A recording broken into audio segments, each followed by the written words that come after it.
Thân chào cả nhà, không nên xem chùa đâu đó. Nhớ đăng ký, like, comment để ủng hộ team nha. Khi sinh viên mới nhập học, giáo viên gửi cho mọi người một quyển sổ tay học sinh. 1. Nếu có cấp trên giúp bạn chuyển hành lý, xin vui lòng lớn tiếng từ chối sự giúp đỡ của hắn. 2. Không ăn thức ăn màu đỏ trong nhà ăn, bởi vì nó có thể là bạn đồng hành của bạn. Trên đây là quy định của trường mà trường cần quy định. Cảnh sát trường không tuân thủ hoặc tự phụ. Cuối cùng hoan nghênh sinh viên mới tham gia. Chúc trường học vui vẻ. Cái gì? Đây là chuyện lạ khi lật lại quy tắc. Trường này rất hợp thời trang. Vốn tưởng đây chỉ là trò đùa của giáo viên và học sinh mới. Không ngờ thực sự khiến tôi gặp phải sự kỳ lạ. Học trưởng muốn giúp tôi vận chuyển hành lý. Tự mình chuyển mệt lắm đó. Lau mồ hôi, đẩy cửa phòng ngủ phía sau đã lâu. Môi trường trong ký túc xá tồi tệ hơn tôi nghĩ một chút. Tôi cười khổ mở quyển sổ tay học sinh trong tay ra, xem phần còn lại. Càng nhìn càng cảm thấy kỳ lạ. Quy tắc tuyển sinh mới. 1. Nếu có cấp trên giúp bạn chuyển hành lý, xin vui lòng lớn tiếng từ chối sự giúp đỡ của hắn. 2. Đừng ăn thức ăn màu đỏ trong nhà ăn, bởi vì nó có thể là bạn đồng hành của bạn. 3. Không trao đổi riêng giường ký túc xá do trường phân bổ. 4. Đừng ra khỏi cửa ký túc xá sau 12 giờ tối. 5. Nhìn thấy gì mặc quần áo màu xanh, xin đừng nói chuyện với cô ấy. 6. Trên đường gặp nhân viên tư vấn nhất định phải chào hỏi. 7. Các bạn học khác đừng can thiệp khi xảy ra tai nạn. 8. Khi ký túc xá không có nước và điện, đừng lạm dụng trường học. Xin vui lòng ở lại ký túc xá và kiên nhẫn chờ đợi. 9. Tòa nhà giảng dạy cấm đi dép lê, cấm ăn và nói to. 10. Trừ phi mạng đủ lớn. Nếu không, đừng cố gắng thách thức điểm mấu chốt của trường. 11. Khóa huấn luyện quân sự cho sinh viên năm nhất chính thức bắt đầu lúc 6 giờ ngày mùng 2/9. 12. Sau khi kết thúc huấn luyện quân sự, kỳ thi tuyển sinh sẽ chính thức bắt đầu. Học sinh vượt qua kỳ thi mới có thể chính thức nhập học. Vừa xem xong những quy tắc này, cửa ký túc xá bị đẩy mạnh. Một cô gái tươi sáng bước vào với khuôn mặt. Sau khi nhìn thấy tôi, thậm chí không chào hỏi, đi về phía chiếc giường tốt nhất trong ký túc xá. Tôi ngạc nhiên, đó là giường của tôi. Tôi chạy tới và đặt đồ đạc lên giường. Chào bạn, tên tôi là Lương, đây là giường của tôi. Hắn sốt ruột nhìn lên tôi. Trường kỹ thuật thông tin điện tử của tôi, tên tôi là Ủy Lạc, cho tôi một cái giường. Hãy thương lượng, chân tôi không tốt, không ở được giường trên, làm ơn đi. Tôi mím môi đẩy cho cô ta. Nội dung trong sổ tay sinh viên, hắn nhìn hai mắt, ném sách xuống đất. Trường học gì? Sinh viên năm nhất vừa vào học đã đến dọa người ta. Đến lúc đó có người đăng cái này lên mạng. Hắn thành thật. Nếu không bạn đổi giường với người khác đi. Ủy Lạc nhìn tôi này, sau đó liền cười. Không thể nào.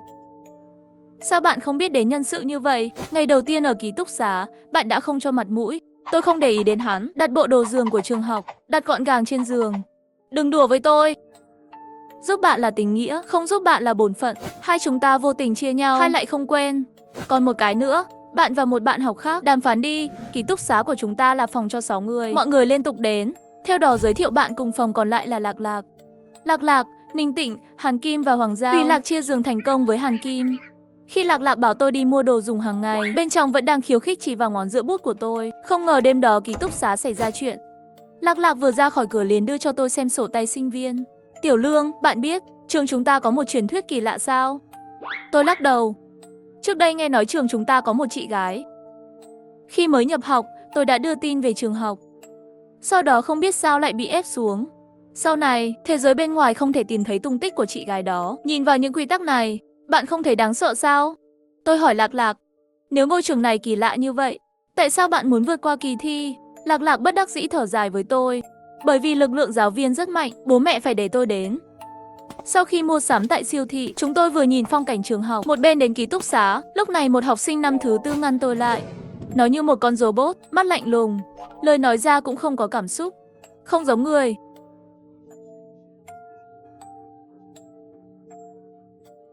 Mang những thứ này rất nặng nhỉ, để tôi giúp cho.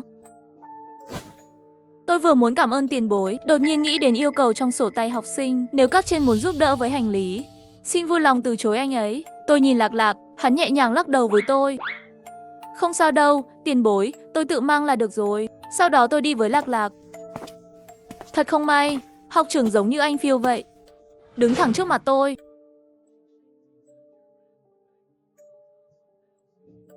Bạn học mới, để tôi giúp cho. Lạc Lạc vội vàng lớn tiếng nói với học trưởng. Cảm ơn, nhưng chúng tôi có thể tự làm. Dứt lời, học trưởng lại nói tự chuyển mệt lắm, không muốn tôi giúp thì thôi. Sau đó anh ta quay người rời đi. Tìm mục tiêu tiếp theo. Lạc Lạc nắm tay tôi và thì thầm. Đi thôi, trời sắp tối rồi. Có gì đó không ổn với ngôi trường này. Chúng ta mau về ký túc xá. Trước khi vào ký túc xá, tôi nhìn thấy thứ gì đó trong tay một cô gái. Đưa cho tiền bối. Giây tiếp theo, cánh tay của cô gái bị cắt. Các học trưởng ở bên cạnh hắn hơi mỉm cười. Tiếng khóc của cô gái lọt vào tai tôi. Vài giây sau, một tiếng rắc.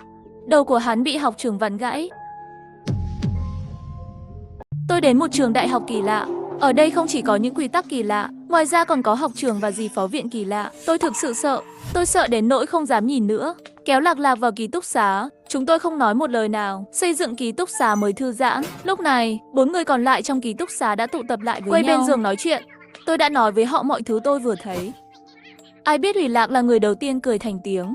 Không phải tôi nói dối nhỏ như vậy các bạn đều có thể bịa ra được. Nghĩ đây là diễn kịch à?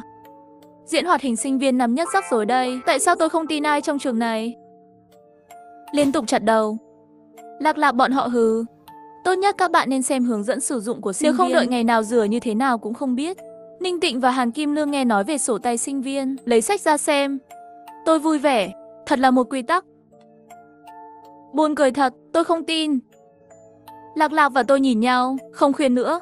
Sau này sẽ có lúc họ hối hận. Đúng rồi, có phải bạn nói muốn mua xe đi học sẽ tiện hơn không? Đúng vậy, tôi định lên xe cũ hạt dưa, mua một cái Big Khan. Rẻ hơn xe mới mấy chục ngàn. Bây giờ xe mới giảm giá nhanh, mua hạt dưa là hợp lý. Tháng 11 hạt dưa có lễ hội giảm giá. Hàng chục nghìn bộ năng lượng mới đã qua sử dụng có thể mua với giá giảm giá 50%. Hạt dưa mỗi chiếc xe đều trải qua kiểm tra chuyên nghiệp chính thức. Bạn có thể thử trong 3 ngày. Nếu có xe cũ còn có thể cho. Mua bán xe cũ là đúng rồi. Khi ngủ vào ban đêm, hắn vẫn đang làm chuyện đó. Khi tắt đèn, Ủy Lạc nằm trên giường đột nhiên ngồi dậy. Tôi bị chảy máu mũi. Tôi đứng dậy nhìn, hắn đang chảy máu mũi. Miệng của hắn, mắt, mũi và tai đều chảy máu. Mắt hắn đỏ ngầu, cả khuôn mặt đỏ bừng và ấm áp. Giây tiếp theo, Hàn Kim cũng hét lên, tôi cũng chảy máu mũi. Chuyện gì vậy? Không biết ai nói một câu. Gọi 120 đi, cả hai người đều chảy máu cả đầu. Tôi nhanh chóng lấy điện thoại ra, không có tín hiệu. Bạn có tín hiệu không? Tôi run rẩy mở miệng. Lạc Lạc, cầm điện thoại lên, của tôi thì không. Chúng tôi cũng vậy. Không biết điện thoại của chúng tôi từ khi nào không có tín hiệu. Nhưng video có thể tiếp tục trải, chỉ là không có cách nào liên lạc với người bên ngoài. Ủy Lạc rơi nước mắt và không thể dừng lại, nhanh chóng làm ướt khăn trải giường của cô ấy. Hàm Kim vội vàng đi đến trước cửa ký túc xá muốn đi ra ngoài. Đừng đi, đừng quên nó có trong sổ tay sinh viên, có khả năng nào không? Hai người là bởi vì đổi giường mới như vậy. Bên ngoài đột nhiên vang lên tiếng chuông báo động lớn, gây sốc cho sự hoảng loạn của mọi người. Tôi nhìn điện thoại, nhanh hét lên với Hàn Kim đứng ở cửa. Đã đến lúc tắt đèn rồi, sắp tắt đèn rồi.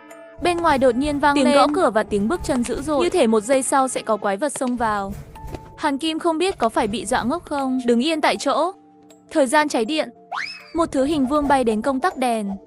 Tắt đèn trên tường đi. Là Hoàng Giao ném, chính xác quá. Võ Hiệp tốt tay. Tiếng động bên ngoài dần dần biến mất. Sau đó là tiếng chuông chúc ngủ ngon dữ dội và chói tai. Tôi nhắm mắt nằm xuống. Hàm Kim ngốc nghếch đứng rất lâu. Một lát sau hắn mới từ từ trở lại giường. Không biết là ai cho mấy người chúng tôi một nhóm. Trong ký túc xá có mùi máu nồng nặc và âm thanh của tích tắc tắc. Tôi biết đó là máu chảy ra từ hệ thống của họ. Đã có một vũng nước nhỏ tụ tập trên giường. Tôi phải rửa đây. Phải làm sao? Ủy Lạc trong nhóm lạnh lùng nói câu này. Có thể thực sự là do bạn đổi giường không? Sổ tay sinh viên nói không được phép đổi giường riêng. Bạn đang nói chuyện trong nhóm. Lúc này họ mới nhớ ra quy tắc trong sổ tay sinh viên. Đồng thời tôi cũng có chút may mắn. May mà tôi không tự đổi giường với Ủy Lạc. Vậy có phải là chỉ cần hai chúng ta đổi lại là được rồi không? Bây giờ tôi thực sự rất khó chịu. Cảm giác như giây tiếp theo sẽ có dây xích chó. Ủy Lạc, hãy thử xem Lạc Lạc cũng nói chuyện trong nhóm. Hai người nhẹ tay, nhẹ chân trở về nơi đáng lẽ phải thuộc về mình. Ngoài cửa đột nhiên có tiếng gõ cửa. Dì nội chú kiểm tra ký túc xá. Mở cửa ngay. Lạc Lạc lấy quyển sổ tay từ dưới gối. Tìm quy định kiểm tra chỗ ở ký túc xá. Cô y mở cửa ở phía sau. Điều 13, khi dì kiểm tra giường. Mở cửa ngay. Đừng trì hoãn. Điều 14, dì phải trả lời khi điểm danh. Điều 15, xin đừng nhìn thẳng vào mắt dì. Nhắm mắt nằm trên giường. Chúng tôi không dám trì hoãn, chỉ thấy Lạc Lạc nhanh chóng xuống giường mở cửa. Từ lúc mở cửa, hắn nhanh chóng cúi đầu quay người, sau đó mạnh mẽ chạy đến trên giường. Không đi xem dì giám hộ, dì đi thẳng vào. Dừng lại trước giường Hàn Kim. Hàn Kim sợ. Hàn Kim Lượng nhắm mắt lại, chôn cả khuôn mặt trong chăn. Cho tôi xem mặt bạn.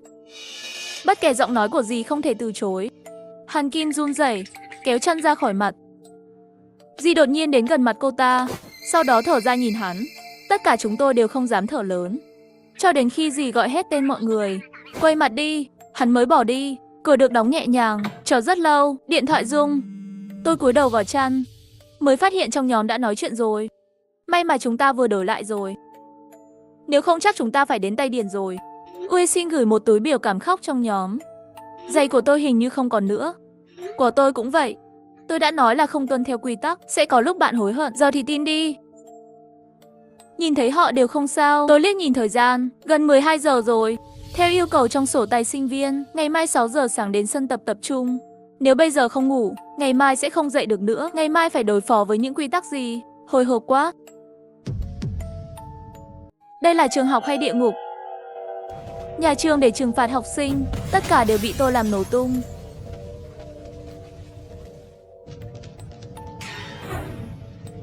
Với nỗi sợ hãi, trong lúc mơ hồ, tôi ngủ thiếp đi. Bầu trời bên ngoài hơi sáng lên, nó rơi xuống giường tôi và nằm xuống 2 lần. Tôi thấy thời gian đã là 5 giờ rưỡi sáng rồi. Mau đứng dậy rửa mặt đi, không thể trễ. Chúng tôi sẽ đánh thức tất cả bạn cùng phòng.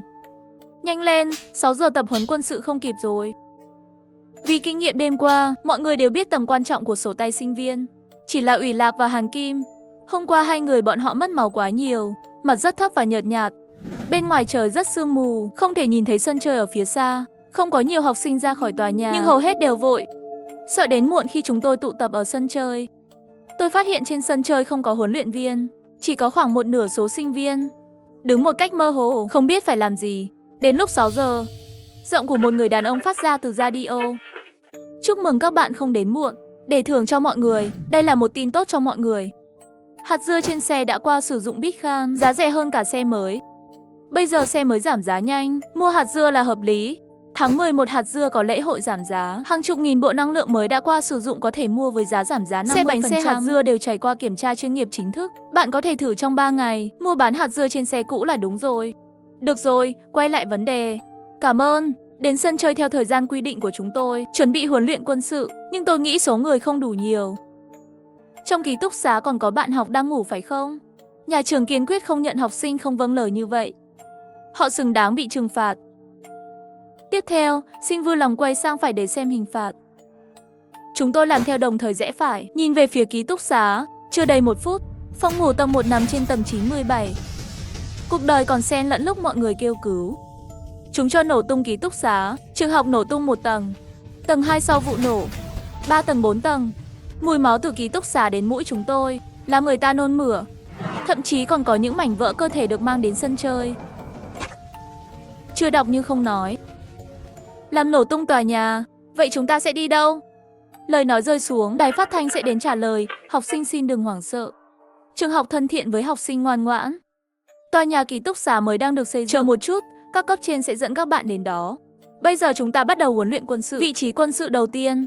Với cái này, các bạn học ở đây đều không dám không nghe lời. Nghe những gì trên radio, đều ngoan ngoãn đứng lên. Lúc này xuất hiện một nhóm người mặc VC, chúng đi như robot. Đi thẳng đến trước mặt mỗi chúng tôi. Chúng tôi là quản gia của bạn. Có câu hỏi bạn có thể hỏi tôi. Nghe âm thanh của máy móc trong tai, tôi chiếm tiêu chuẩn hơn rồi. Tuổi trẻ của thời đại mới, bình thường đều thiếu tập thể dục. Nửa tiếng nữa, một số người không chịu nổi. Có nhiều người có chất lượng thể chất kém ngay trước mặt tôi. Điều này làm chúng tôi giật mình. Người đàn ông đó lăn lộn trên mặt đất 2 lần. Trong tiềm thức, tôi muốn giúp đỡ, nhưng đột nhiên nghĩ đến học sinh tay bên cạnh chết rồi. Bày các bạn học khác đừng can thiệp khi xảy ra tai nạn. Tôi bối rối không dám tiến lên. Bạn học kia nhìn thật sự là thống khổ. Anh ấy đưa tay ra giúp chúng tôi. Tất cả mọi người ở đây đều lạnh lùng, không thích. Không ai dám giúp đỡ. Quản gia huấn luyện quân sự bên cạnh với một ánh mắt vô cùng mong đợi, nhìn chằm chằm vào chúng tôi, có vẻ như nếu chúng tôi xáo phạm các quy tắc, hãy cứu chúng tôi ngay lập tức. Khi tiếng còi vang lên, đến 8 giờ rồi, chúng tôi kết thúc khóa huấn luyện buổi sáng. Ngày này trôi qua rất nhanh đến tối. Chúng tôi quay lại ký túc xá cũng không gặp phải quy tắc nào khác. Chúng tôi dự định luôn luôn thành thật ở trong ký túc xá. Quy tắc sẽ đến đại học, học sinh không tuân thủ quy tắc sẽ bị trừng phạt. Mặc kệ gì vào tai chị gái. Sau đó tay lên dao rơi xuống, cắt đứt thần của chị gái. Tại sao luôn có học sinh không tuân theo quy tắc? Tay không tốt phải không? Tôi định ở lại ký túc xá một cách trung thực. Cho dù xảy ra chuyện gì, nhóm kiên quyết không xem náo nhiệt. Nghĩ như vậy có thể đến ngày thi đầu năm học. Tôi tưởng hôm nay sẽ an toàn. Không ngờ chúng tôi không tìm việc lại chạy đến tìm chúng tôi. Đêm đó trong ký túc xá có một vị khách không mời vào, là một trong những trường sinh học bên cạnh chị gái. Lúc đầu chúng tôi không biết, mở cửa cho cô ta vào. Vào cửa thì để chúng tôi làm thẻ. Không ai trong chúng tôi có thể sử dụng cũng không có tiền để mua thẻ mới. Nhưng thái độ của cô ấy rất mạnh mẽ. Nói chuyện đến khi sắp tắt đèn.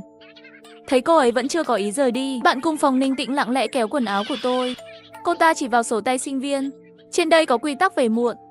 Sau 16 sau khi tắt đèn trong ký túc xá không được giấu người ngoài. 17 ký túc xá đêm dậy.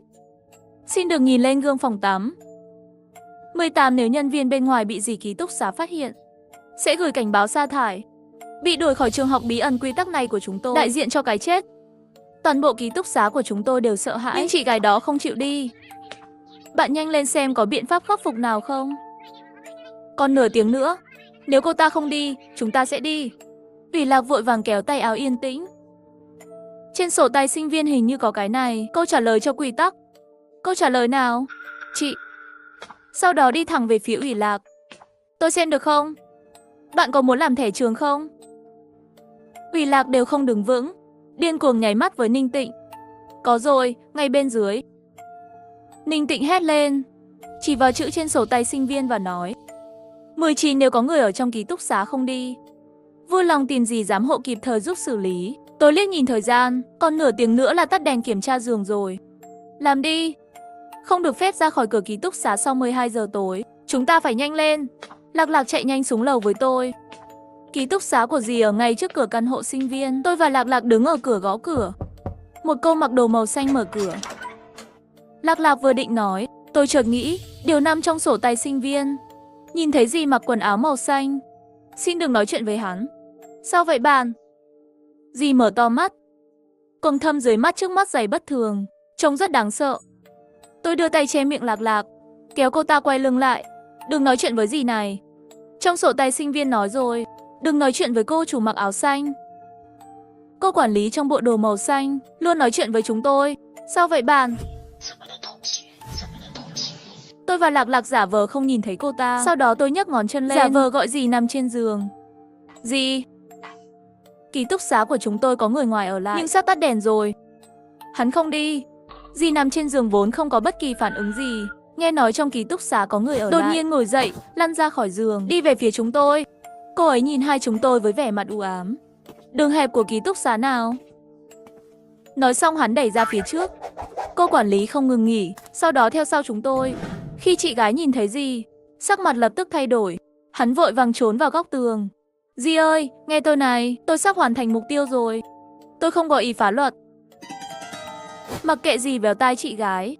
Sau đó tay lên dao rơi cắt bỏ tai của chị gái. Tại sao luôn có học sinh không tuân theo quy tắc? Tai không tốt phải không?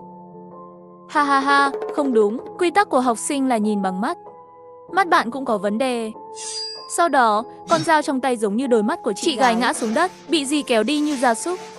Tôi thấy thời gian đã là 11:59 rồi. Nhanh chóng tắt đèn ký túc xá đi. Mọi người đều hít một hơi. Làm tôi sợ chết khiếp. Tôi tưởng chúng ta sẽ chết. Ngủ đi. Không biết ngày mai sẽ gặp phải quy tắc gì nữa. Chúng tôi cứ như vậy, ngủ với tâm trạng lo lắng và sợ hãi. Những nguy hiểm gì đang chờ đợi chúng tôi? Năm thứ nhất, chúng tôi đến một trường đại học kỳ lạ. Không ngờ tôi cũng trở thành vật phẩm mới của câu chuyện lạ. Sáng hôm sau, lại là Lạc Lạc nhẹ nhàng đánh thức tôi dậy. Tôi mở mắt ra, tôi thấy cô ấy nhẹ nhàng ra dấu. Rồi tôi bị cô ta lôi ra khỏi giường. Hắn nhẹ tay nhẹ chân dẫn tôi đến trước bàn. Sau đó chỉ cho tôi xem sổ tay sinh viên của Ủy Lạc. Mấy cái đó là về nội dung thi tuyển sinh. Thông tin cho sinh viên thi tuyển sinh. Điều 1. Không học sinh nào được mang theo các thiết bị điện tử như điện thoại di động vào phòng thi. Điều 2. Tất cả học sinh tham gia kỳ thi tuyển sinh phải trả lời công bằng, kiểm tra uy tín. Điều 3. Học sinh có điểm thi tuyển sinh trên 60. Nhập học chính thức. Điều 4. Số lượng sinh viên mới vào trường có hạn. Mỗi ký túc xá. Chứ phía sau bị người ta vẽ đen mất rồi. Lạc Lạc đánh máy điện thoại cho tôi xem. Hắn nói, Trang này không có trong sổ tay sinh viên của chúng ta. Không biết tại sao chỉ có Ủy Lạc mới có. Và dòng chữ cuối cùng đã được vẽ nhân tạo. Có khả năng nào không? Số lượng sinh viên đăng ký vào trường rất hạn chế, chỉ có thể chọn một trong mỗi ký túc xá. Tôi gần như mất điện thoại di động dòng chữ pháp lý, vì vậy, đây là ý nghĩa của trường học để chúng tôi tự làm. Lạc Lạc vẫy tay, có nghĩa là cô ta cũng không rõ kỳ thi đầu năm học trông như thế nào. Chúng tôi không biết ai cả, tại sao Ủy Lạc lại gạch bỏ dòng cuối cùng, có quá nhiều điều kỳ lạ. Làm tôi không biết. Cũng chính vì chuyện này, khiến tôi hơi nghi ngờ về Ủy Lạc. Chuyện này kéo dài đến ngày thi tuyển sinh. Mấy ngày nay tôi luôn ở bên Lạc Lạc. Rốt cuộc, ký túc xá hiện tại này, người tôi tin tưởng nhất chính là cô ấy. Kỳ thi đầu tiên sẽ sớm bắt đầu. Tôi và Lạc Lạc may mắn được ở cùng một phòng thi. Kỳ thi đầu tiên, kiểm tra là loại sổ tay nhập học của sinh viên năm nhất, là câu hỏi phán xét. Vui lòng tìm trong các tùy chọn dưới đây, phù hợp với nội dung chính xác trong sổ tay sinh viên. Hướng dẫn sử dụng sinh viên. 1. Nếu có cấp trên giúp bạn chuyển hành lý, xin vui lòng cảm ơn sự giúp đỡ của anh ấy. 2. Là phải ăn đồ ăn màu đỏ ở trường. 3. Không nên trao đổi riêng giường ngủ trong ký túc xá do trường phân bổ. 4. Không ra khỏi cửa ký túc xá sau 12 giờ tối. 5. Nhìn thấy gì nội trú mặc quần áo màu đỏ. Xin đừng nói chuyện với cô ấy. Những câu hỏi này rất đơn giản, bất cứ ai đọc kỹ hướng dẫn sử dụng của sinh viên có thể làm được. Thì sắp kết thúc rồi. Mọi người đều phải đợi sau khi giám khảo phê duyệt xong bài kiểm tra. Để đi. Giấy, những người đủ điều kiện đều liên tục rời khỏi phòng thi, và những người không đủ điều kiện đã bị bỏ lại trong phòng thi. Không ai gặp lại anh ta nữa. À, Lạc Lạc, để chúc mừng chúng ta đã vượt qua kỳ thi. Đặc biệt mời tôi đến nhà ăn cơm. Cô ấy còn đặc biệt giúp tôi nấu cơm xong. Trong nhà ăn Tiểu Lương đều là món ăn màu đỏ. Hôm nay chúng ta chỉ có thể ăn cơm trắng thôi. Hắn đưa cơm cho tôi, bởi vì quá đói. Tôi cắn một muỗng thì cho vào miệng. Ăn xong nuốt là ăn mấy miếng rồi nuốt xuống. Đột nhiên thiên vị một chút màu đỏ giấu trong cơm. Quy tắc thứ 2 của sinh viên, đừng ăn thức ăn màu đỏ trong nhà ăn, bởi vì nó có thể là bạn đồng hành của bạn. Và thịt kho trong thìa của tôi, cứ như vậy nước lòm bõm trốn ở dưới cơm. Tôi nhìn về phía Lạc Lạc, chỉ thấy hắn thần sắc không ổn định nhìn tôi. Sao bạn lại muốn hại tôi? Sinh viên mới nhập học có yêu cầu về số lượng. Tôi phải vào trường. Bạn muốn nhập học không phải là lý do hại tôi chết sao? Trong môi trường kỳ lạ này, tôi đã cho Lạc Lạc toàn bộ lòng tin, nhưng cô ấy đã làm tôi thất vọng. Tôi cũng thực sự không có cách nào, tôi phải chính thức nhập học. Bạn có nhớ không, câu chuyện tôi đã kể cho bạn trước đó? Chị gái mất tích đó là chị gái của tôi. Chị gái tôi mất tích ở đây. Tôi phải tìm cô ấy, cho nên đành phải hy sinh các bạn. Ủy Lạc họ đã đập vỡ trong phòng thi rồi. Khi mới nhập học, nội dung trong sổ tay sinh viên của họ bị tôi lén xé ra rất nhiều. Bây giờ bạn cũng đi cùng họ đi, bạn tốt của tôi.